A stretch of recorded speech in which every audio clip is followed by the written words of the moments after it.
오늘 이 말씀은 우리가 익히 잘 아는 말씀입니다. 나중된 사람으로서 먼저 되고 먼저 된 사람으로서 나중된다. 이 말씀을 많이 들어봤을 겁니다. 보통 일반적으로 이해하기는 하나님 잘 믿고 또 복을 주시면은 꼴찌였다가 1등이 되기도 한다. 또 인생 역전이 가능하다. 이런 의미로 설명하는 경우들이 좀 있습니다. 근데 이 말은 참 좋은 말이고 또 성경 전체를 놓고 볼 때 가능할 수 있는 말이지만 오늘 본문에서 말하고 있는 의도와는 조금 다른 해설이죠. 자, 오늘 말씀은요, 비유입니다. 오늘 이 비유는 예수님께서 이 비유를 말씀하신 이유가 있습니다.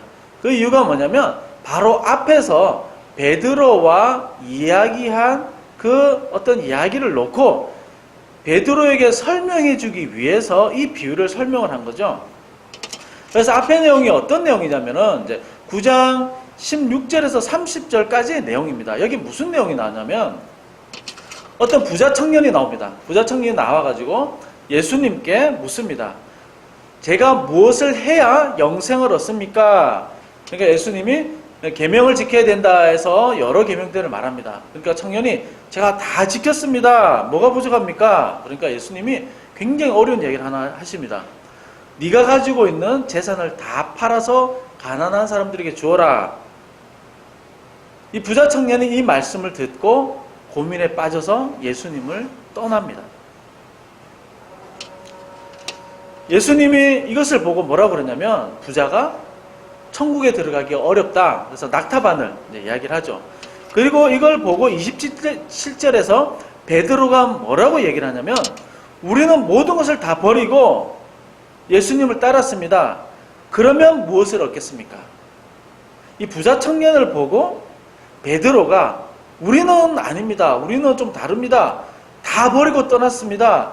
무엇을 주시겠습니까? 우리는 무엇을 얻습니까? 이렇게 묻죠. 이때 예수님께서 28절, 29절, 5장 28절, 29절에서 상에 대해서 이야기를 합니다. 이 땅에서의 복과 또 영원한 생명을 얻게 될 것이다. 그러면서 30절에 뭐라고 그러냐면 그러나 먼저 된 사람으로서 나중되고 나중된 사람으로서 먼저 될 것이다. 5장 30절에서 이 말씀을 하고 나서 그 다음에 오늘 이 비유가 이제 시작이 되는 거죠. 그래서 20장 1절 20장 1절은 가르 왜냐하면 이라고 하면서 이제 시작이 되는 겁니다.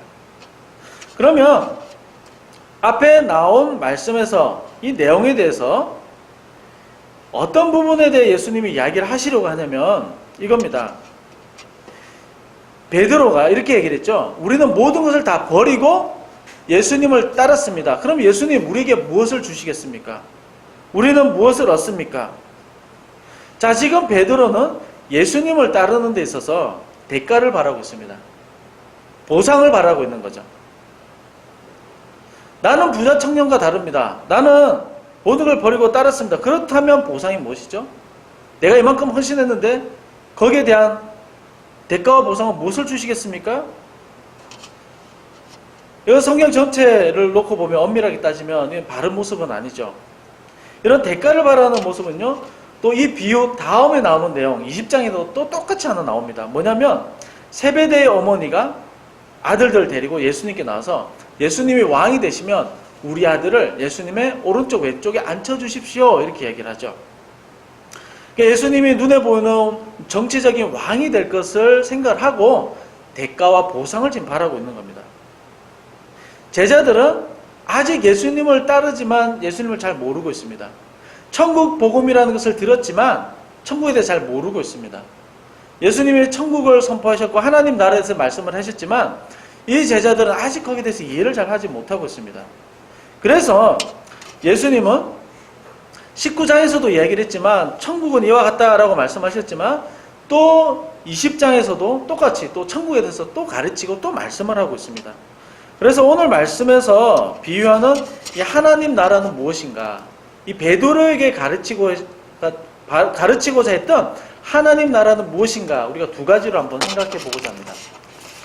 첫째는 뭐냐면 하나님 나라는 노력에 대한 대가가 아니라 하나님의 은혜로 시작이 된다는 겁니다. 자, 하나님 나라 하면 제가 누누이 말씀을 좀 드렸죠. 무엇이 제일 중요합니까? 하나님 나라 할 때 나라는 왕이 누구냐라는 겁니다. 누구의 통치를 받느냐? 그래서 하나님의 다스림을 받는 그 사람, 그 공동체가 하나님 나라에 소속이 되는 겁니다. 그리고 이렇게 구원이 시작이 됩니다. 통치를 받으면서 구원이 시작되는 겁니다. 예수님을 나의 구주로 영접하면요, 하나님의 자녀가 되어서 하나님이 우리의 삶을 다스립니다. 이것이 구원의 시작입니다. 그런데 이 당시 사람들과 또 제자들은 이 구원에 대해서 아직도 이해를 잘 못하고 있었습니다. 일명 소위 말하는 공로주의라는 것이 있었습니다. 이것은 유대인들의 사고방식에도 아주 뿌리 깊게 박혀 있었고요. 제자들도 마찬가지였습니다. 이 19장 27절에서 베드로가 질문한 데서도 잘 나타났는데요. 우리가 모든 것을 버리고 떠났습니다. 그럼 무엇을 주시겠습니까? 무엇을 얻습니까? 이것은 이 당시 유대인들이 가지고 있던 하나님에 대한 생각이었습니다. 공로주의라고 하는데요. 원래는 이것이죠. 인간은 죄인입니다. 구원을 받으려면 착한 일을 많이 하거나 종교적인 봉사나 헌신을 많이 해서 구원을 받는 것이 아닙니다. 그런데 이 사람들은 뭐라고 생각을 했냐면, 하나님께 헌신하고 이 당시에 여러 가지 헌물을 드리고 또 착한 일을 많이 하고 봉사를 많이 하는 것을 저축한다, 이렇게 생각을 했습니다. 그래서 나중에 죽어서 하나님 앞에 서면 하나님이 결산하는데 네가 지은 죄와 장부를 비교한다고 생각했죠. 네가 지은 죄와 네가 했던 착한 일과 비교를 해서 대차대조를 해서 착한 일과 봉사가 많으면 너는 상도 많이 받고 구원을 얻고, 근데 네가 한 일이 좀 적고 봉사도 적고 착한 일이 적으면 너는 벌을 받을 것이야, 이렇게 사람들은 생각하고 있었습니다. 그런데 이거는 유대인뿐만 아니라 일반 종교가 다 이렇습니다. 일반 종교가 다 이렇습니다. 일반 종교에서 말하는 구원이 이것입니다. 그러니까 사람의 노력과 사람의 고행, 헌신, 자기 자신을 좀 이렇게 힘들게 하고 수행하는 것, 이런 자기 자신의 노력을 통해서 구원을 얻는다, 이렇게 생각하는 것이 다 일반 종교들입니다. 이것이 공로주의입니다. 이것은 기독교가 아니죠. 이건 기독교가 아닙니다. 기독교를 제외한 모든 종교는 이것이 다 있습니다. 인간의 신을 위한 봉사를 해야 되고 헌신을 해야 구원에 들어갈 수 있다, 이렇게 생각하는 거죠. 그래서 모든 종교에는요, 수행과 고행이라는 것이 있습니다. 그래서 로마 카톨릭도요, 처음에 그렇지 않았지만 점점 변질이 되면서 로마 카톨릭도 고행과 수행을 강조를 하고요. 그리고 구원이 믿음으로만은 안 된다고 생각합니다. 착한 일을 해야, 선행이 있어야, 플러스 선행을 해야 구원이 이루어진다, 이렇게 생각을 하는 거죠. 우리나라 전통 종교는 더 그렇죠. 물 넣고 이렇게 빌어야, 정성을 더해야지, 그래야지 신이 감동을 해서 대답을 해주고 복을 주고 구원을 준다. 또 고생을 해야 해탈한다. 일반적으로 이렇게 다 생각하는 겁니다. 그러나 유일하게 기독교가 그렇지 않습니다. 유일하게 우리 종교가 그렇지 않습니다. 구원을 받기 위해서요, 구원을 받기 위해서 무엇인가 해야 되는 게 절대 아닙니다. 기도를 많이 해야 구원을 받는 것이 아닙니다. 이것은 뭐냐면 일종의 거래죠. 거래.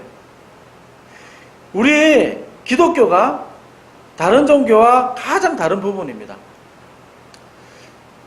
인간이 아무리 착한 일을 많이 하고 스스로 수행하고 고행하고 산속에서 기도하고 참선을 아무리 많이 한다고 해도요, 내가 참선한 것 때문에 하나님이 구원을 해준다거나 하나님이 복을 준다거나 그렇게 이야기를 하지 않습니다. 이것은 일종의 거래와 보상인 거죠. 하나님과 우리는 거래하는 관계가 아닙니다. 우리가 아무리 노력을 하고 참선을 해도요, 구원을 얻을 수가 없습니다. 왜 그럴까요? 왜 우리가 나름대로 착한 일을 하려고 노력하고 우리가 나름대로 수행하려고 노력하는데 왜 구원을 얻을 수 없을까요? 그것은 우리 안에 있는 죄의 문제를 해결할 수 없기 때문입니다. 구원은 죄와 밀접하게 관련이 되어 있죠. 아무리 수행한다 하더라도 인간의 죄성을 해결할 수가 없습니다. 그럼 어떻게 구원을 얻습니까? 어떻게 구원을 얻죠? 오직 은혜입니다. 오직 은혜밖에 없습니다. 인간은 스스로 구제불능이고요. 절대로 구원을 받을 수가 없습니다. 이것을 전적 타락이라고 그러죠. 어느 누구도 예외가 아닙니다. 그에게 모든 사람도 다 예외가 아닙니다. 오직 은혜가 아니고서는 인간이 구원을 얻을 수가 없습니다. 이 은혜가 무엇인가요? 이 은혜는 아무런 대가 없이 주시는 거죠. 아무런 보상을 바라지 않고 하나님이 일방적으로 주시는 겁니다. 이것이 은혜입니다. 구원은 어떤 대가도 필요하지 않습니다. 왜일까요? 인간 스스로 아무리 노력해도 스스로 죽는다 하더라도 얻을 수 없기 때문입니다. 우리가 구원을 얻었다는 것은 우리가 참선을 하고 우리가 기도를 하고 우리가 뭔가 노력을 해서 하나님 주신 게 절대 아닙니다. 하나님 그냥 주신 겁니다. 왜? 너무 귀하고 너무 값비싸고 우리가 절대로 얻을 수 없기 때문에 도저히 어떤 노력도 얻을 수 없기 때문에 하나님 우리에게 그냥 주신 겁니다. 그래서 우리 기독교는요, 은혜의 종교다 이렇게 얘기하는 거죠. 은혜의 종교. 오늘 비유에 따르면은 이런 상황인 사람을 어떻게 표현을 하고 있냐면 밖에서 놀고 있는 사람이다 이렇게 얘기를 하고 있습니다. 밖에서 놀고 있는 사람. 일이 없던 사람이다. 여러분, 일을 해야 되는 사람이 일 없이 놀고 있다는 것은요, 굉장히 힘든 일이고요. 굉장히 비참한 일입니다. 그러니 고달프고 힘듭니다. 왜냐하면 일을 해서 일당을 벌어야 가족을 부양을 하죠. 스스로도 먹고 살 수가 있습니다. 그런데 오늘 말씀에 따르면 어느 날 포도원 주인이 있었는데 포도원 안으로 오라고 지금 초대를 하고 있는 겁니다. 할 일이 없고 그냥 놀고 있던 사람들이었습니다. 구인구직하던 사람들이 아닙니다. 직장을 얻습니다 하고 저를 좀 일꾼으로 받아주세요 하던 사람들이 아니었습니다. 그냥 일이 없어서 놀고 있던 사람들이었습니다. 이 사람들의 노력과 상관없이 주인이 찾아가서 부르는 거죠. 포도원으로 들어오라고 부르는 겁니다. 이 일꾼들은 면접도 보지 않았습니다. 얼마나 무거운 쌀을 짊어질 수 있는가, 힘이 센가도 면접 보지 않았습니다. 주인이 일방적으로 불렀습니다. 이 사람들이 얼마나 똑똑하고 얼마나 일을 잘하고 경력이 얼마 있는가 절대 보지 않았습니다. 단순히 놀고 있다는 거 하나 때문에 그냥 불렀습니다. 몸이 약한 사람이든 강한 사람이든 튼튼한 사람이든 일을 못하는 사람이든 누구든 다 일방적으로 주인이 불러들인 겁니다. 이것이 은혜인 거죠. 이것이 은혜입니다. 이것은 얼마나 감사하고 고마운지 모릅니다. 자격이 전혀 안 되는데 내 조건을 보지 않고 불러주셨다. 이 자체가 너무 감사한 겁니다. 원래 우리는요, 우리 죄 때문에 심판을 받고 지옥 형벌을 받을 수밖에 없었습니다. 모든 사람은 죄인이라고 그랬죠. 우리 살아가면서 스스로 압니다. 마음에 작은 나쁜 생각 하나만 하더라도 그것은 하나님께 이를 수가 없는 죄인입니다. 하나님은 완전하고 거룩하기 때문에 하나님께 이르기 위해서는요, 완전한 거룩이 있어야 합니다. 그렇지만 어떤 사람도 그 거룩에 이를 수가 없죠. 평생 나쁜 생각 한 가지만 하더라도 그것 때문에 그 사람은 죄인입니다. 하나님과 같이 어울릴 수가 없습니다. 그러나 하나님 우리를 자녀 삼아 주시고요, 불러주셨습니다. 그 나라의 백성이 되게 하셨습니다. 우리는요, 우리가 절대 얻을 수 없는 것을 하나님이 우리에게 주셨습니다. 우리는요, 엄청난 걸 받은 사람들입니다. 너무나도 큰 걸 받은 존재입니다. 그래서 사실은 이 은혜를 깊이 알면 알수록, 이 은혜가 크다는 것을 깊이 고백하면 고백할수록 사실은 우리가 하나님께요, 대가를 바라서는 안 되는 겁니다. 대가를 바랄 수가 없습니다. 더 이상 무엇인가 사실은 구하지 않아도 됩니다. 그렇지만 우리를 불쌍히 여기셔서 구하라고 말씀을 하셨죠. 그렇지만 이 은혜가 너무나도 크고 정말 내가 갚을 수 없다는 걸 안다면 이 자체가요, 감격이고요, 내가 무엇을 하나님을 위해서 한다 하더라도 이것은요, 그냥 그 은혜에 대해서 비할 때 아무것도 아닌 겁니다. 그 은혜가 너무 큽니다. 자녀 삼아주신 은혜가 너무 큽니다. 그 자체가 은혜이기 때문에 무엇을 구한다는 것은요, 어불성설일 수가 있습니다. 사실은 우리가 하나님께 요구하고 바랄 자격이 없습니다. 왜입니까? 어마어마한 것을 받은 겁니다. 새로운 생명을 받은 겁니다. 영원한 생명을 받은 겁니다. 평생 그 은혜를 갚으려고 내가 뭔가를 열심히 한다고 한들 절대 갚을 수 없습니다. 그냥 누가복음에 나온 대로 열심히 한다고 하더라도 결국 하는 말은 저는 그냥 무익한 종입니다. 당연히 해야 될 것을 했을 뿐입니다. 이 말밖에 없는 거죠. 하나님은 우리를 위해 어마어마한 대가를 치렀지 않습니까? 그 아들 독생자 예수 그리스도를 저와 여러분을 위해서 이 땅에 보내셔서 십자가에 죽게 하지 않았습니까? 자기들을 죽게 하신 어마어마한 이 사랑에 대해서 어떻게 우리가 그 사랑을 보답을 할 수 있을까요? 보답할 수 없습니다. 우리가 이제 그 은혜를 알고 하나님의 선택을 받고 구원을 받았다는 그 자체가 은혜이고요. 그 자체가 감격입니다. 우리의 신분과 자격이 이제 바뀌었습니다. 공중 권세 잡은 자들의 종로로 타던 사람들이 이제 하나님의 자녀가 되는 권세를 받은 겁니다. 이 자체가 은혜고요. 이 자체가 놀라운 감격인 겁니다. 지난번에 봤던 우리가 왕같은 제사장이 되었다는 것 자체가 은혜인 겁니다. 그래서 우리 살아가는 모든 순간이 은혜인 겁니다. 우리가 이걸 깨달았을 때는 너무 감격스럽고요. 너무 감사하고 너무 좋습니다. 그런데요, 우리는 아직도 죄인이죠. 죄성이 남아있습니다. 어떤 일이 일어나기 시작합니까? 이 은혜와 감사가 사라질 때가 있죠. 무감각해질 때가 있습니다. 은혜와 감사가 사라지고요. 하나님에 대한 고백이 사라지면 반드시 자리 잡는 게 있습니다. 내 자신, 나 자신이 우리의 마음을 사로잡기 시작합니다. 나를 중심으로 하나님을 보기 시작합니다. 옛날에는 아니었습니다. 하나님을 중심으로 나를 봤습니다. 그러면 그게 얼마나 감사하고 얼마나 놀라운 은혜인지 모릅니다. 그 안이 정말 풍성합니다. 하나님이 나를 너무너무 사랑하신다 보시고 하나님 너를 예뻐하시고 또 나를 향한 계획이 너무 많으시고 하나님 중심으로 나를 보다가요. 이 은혜가 사라지면 나를 중심으로 하나님을 보기 시작합니다. 어떤 일이 일어날까요? 나를 중심으로 하나님을 보고 나를 중심으로 나 자신을 보고 나를 중심으로 세상을 보고 일어난 일들을 평가하고 바라봅니다. 어떤 일이 일어날까요? 비교하기 시작하고요. 하나님에 대해서 왠지 섭섭한 게 느껴지기 시작하고요. 하나님을 위해서 내가 한 일을 생각하기 시작하고요. 계산하기 시작합니다. 내 노력과 내 수고를 생각하기 시작합니다. 신앙생활을 하더라도요. 신앙생활하는 것을 그 자체를 또 비교하기 시작합니다. 여기에 대해서 10절, 11절에서 이렇게 이야기를 하고 있습니다. 먼저 온 자들이 와서 더 받을 줄 알았더니 그들도 한 데나리온씩 받은지라. 받은 후 집주인을 원망하여 이르되, 이 사람들이 처음 예상하지 못하고 예기치 못하게 그 주인의 부름을 받아서 너 일해, 내가 일당 줄게 할 때 너무 좋았습니다. 너무 감사했습니다. 그냥 여기서 막 일이 없어서 놀고 있었는데 나를 부르는 게 너무너무 고맙죠. 한 데나리온이라는 것은 이 당시에 일당이었습니다. 그래서 정당한 거래였습니다. 정당하게 주는 것이었습니다. 그래서 처음 너 와서 일할 때는 너무 좋았어. 나 정말 운이 좋아. 난 너무 주인께 감사해야 되겠다. 합당한 일당도 준답니다. 일이 없었는데 마침 없었는데 너무 좋은 겁니다. 그런데 이 사람이 일을 하면서요. 1시간이 지나고 2시간 지나고 한 사람씩 일하는 사람 또 들어오기 시작합니다. 이제 일을 거의 마무리해야 되는데 마무리하는데 또 일하는 사람이 또 들어온 겁니다. 그런데 주인이 하는 짓을 보니까 일당을 똑같이 주는 겁니다. 이때부터 화가 나기 시작하는 거죠. 이때부터 분노하기 시작하는 겁니다.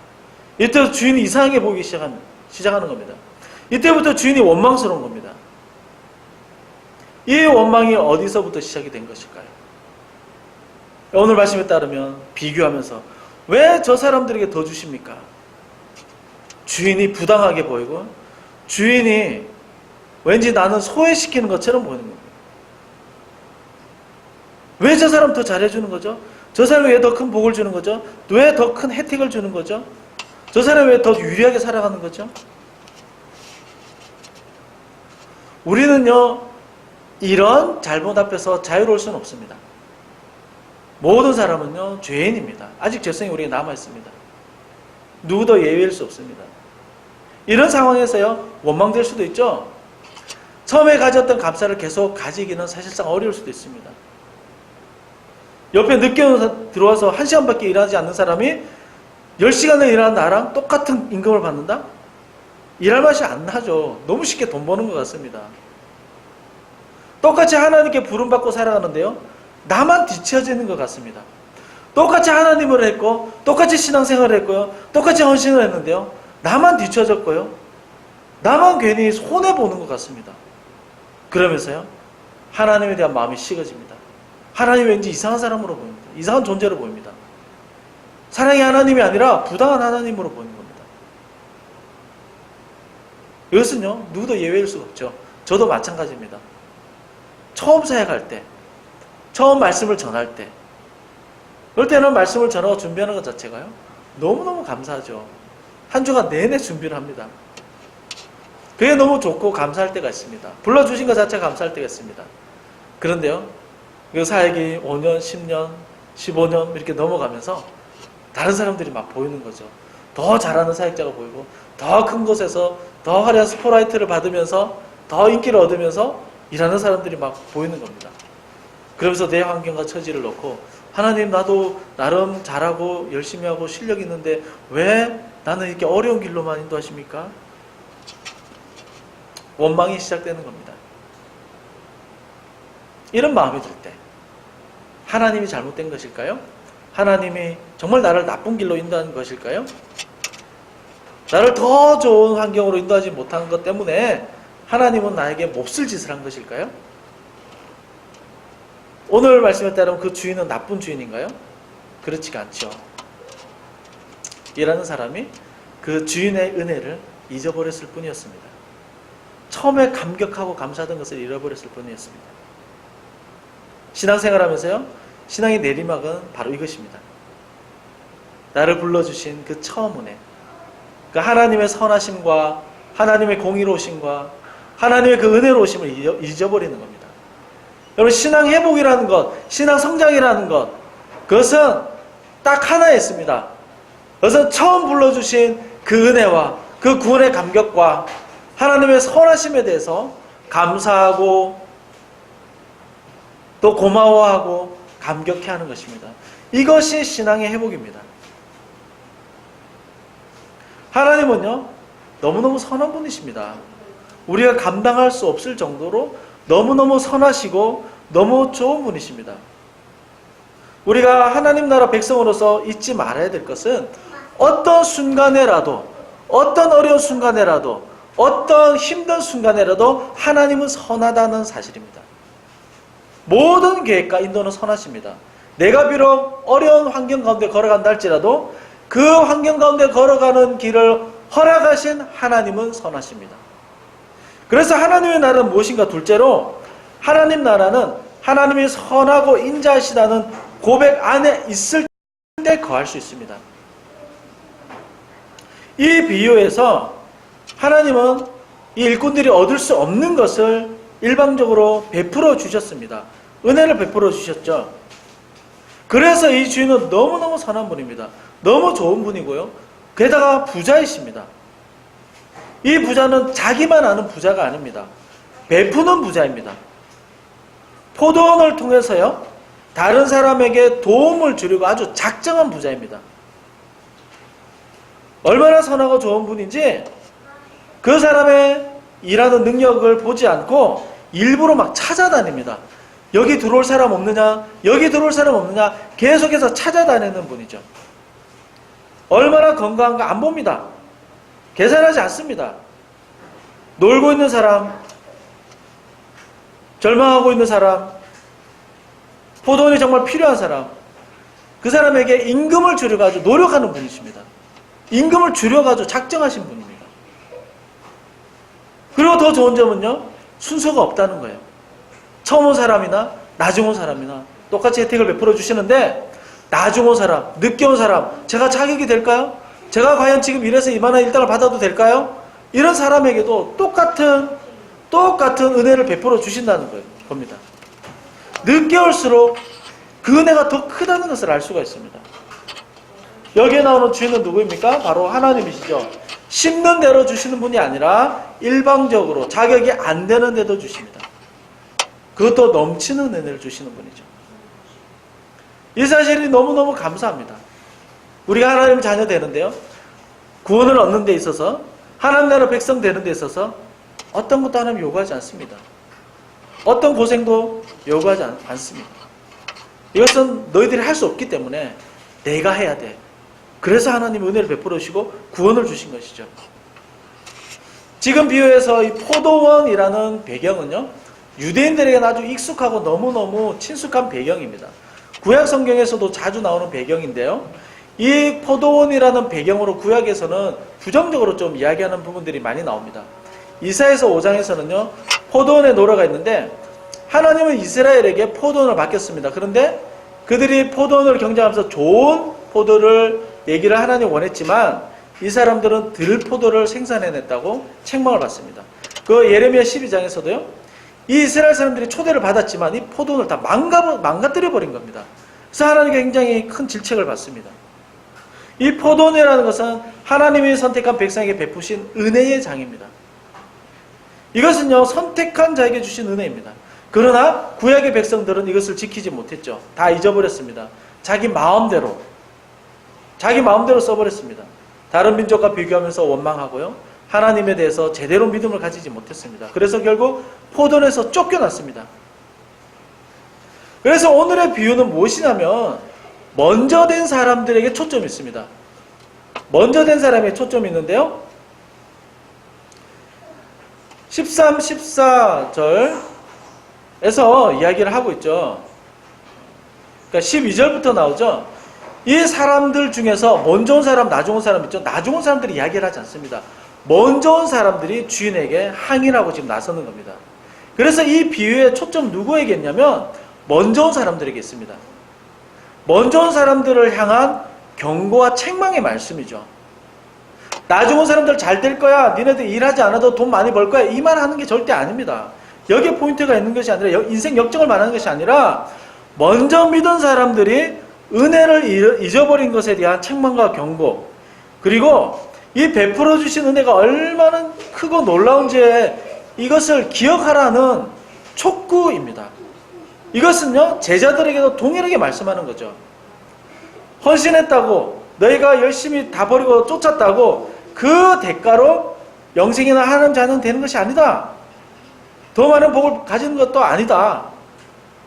너희가 먼저 믿었지만, 너희가 먼저 헌신했지만, 예수님을 따랐지만, 너도, 베드로, 너도, 제자들도, 너희도 나중 사람이 될 수 있어. 먼저 되었지만 네가 맨 나중이 될 수도 있어. 너희가 만약에 그 주인을 기억하지 못한다면, 그 하나님의 은혜를 잊어버린다면 어떤 상도 없을 수 있어. 이것을 경고하고 있는 겁니다.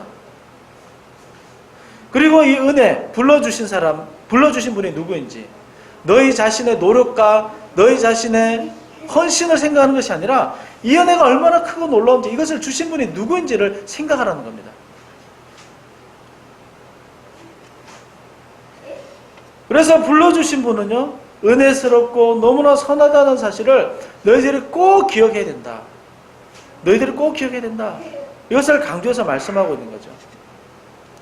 나중에 온 일꾼들은요, 주인에게 불평하니까 주인이 이렇게 얘기를 합니다. 14절 15절에서요, 주인이 이렇게 얘기를 하죠.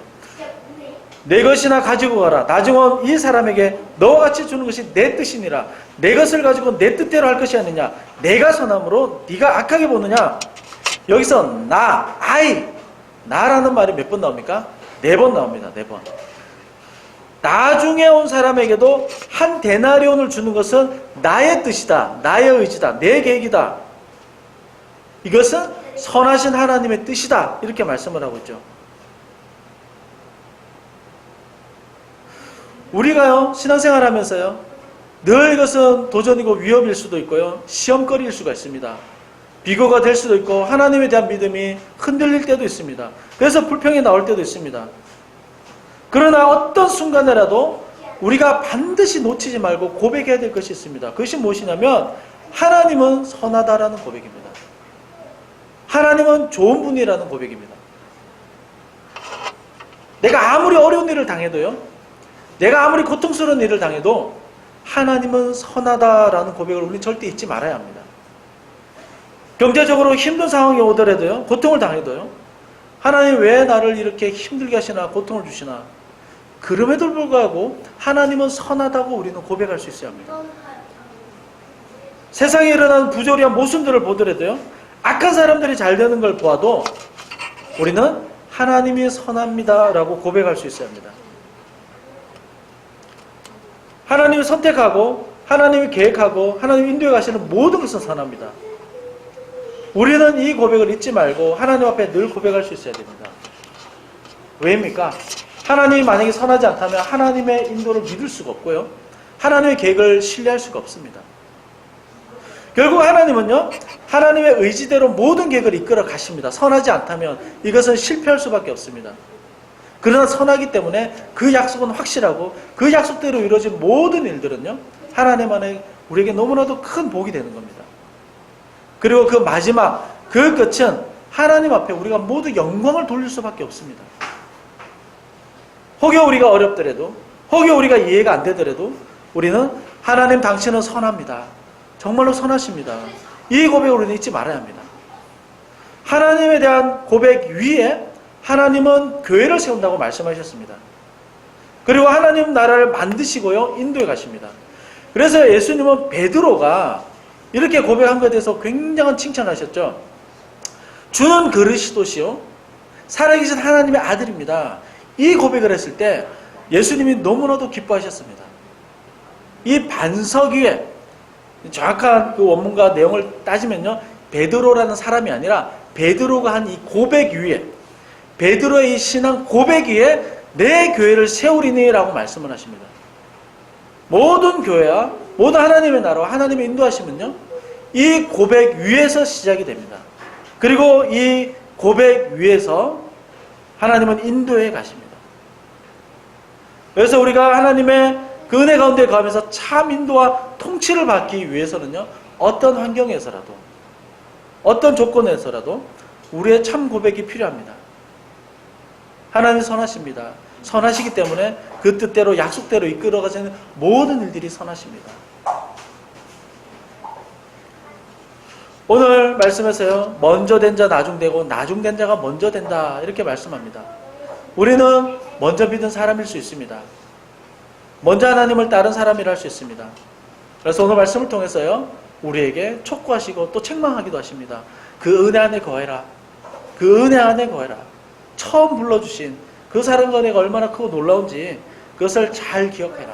너의 어떤 대가나 어떤 너의 보상 때문에, 너의 어떤 일한 것 때문에 내가 그 대가를 주는 것이 아니라 내가 일방적으로 부르고 너를 선택하고 너에게 베푸는 은혜가 얼마나 크고 놀라운지 잘 기억해라. 그리고 먼저 믿은 자로서 그 선하심을 인정하고 고백할 때 내가 너의 삶을 인도해 가겠다. 하나님 오늘 우리에게 말씀하고 있습니다. 그래서 그 은혜 안에 늘 거하시고 그 은혜 가운데 충만히 거하시는 저와 여러분 되시기를 주님의 이름으로 축원드립니다.